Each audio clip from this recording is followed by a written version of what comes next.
Historia. Ahora viajemos a la antigua Grecia.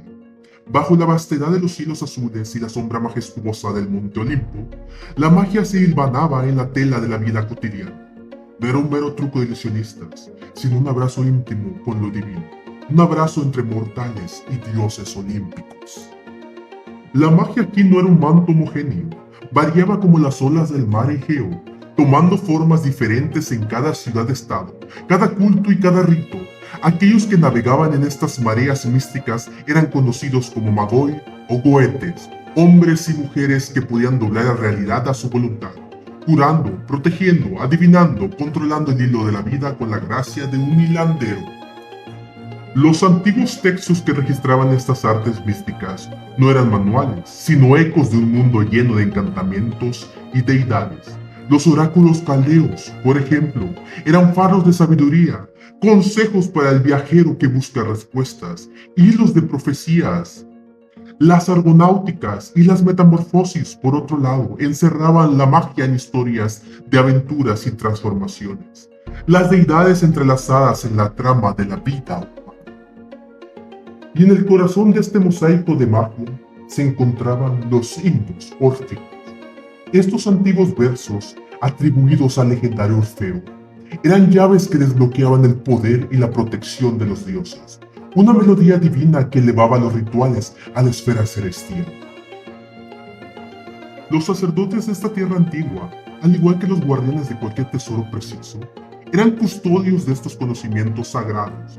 Cada uno tenía su propia danza con lo divino, su propio pacto con los dioses. Ellos mantenían vivos los rituales, cuidaban los templos y servían de puente entre lo mortal y lo inmortal. Cada uno de estos servidores llevaba consigo habilidades especiales. Algunos curaban, otros predecían.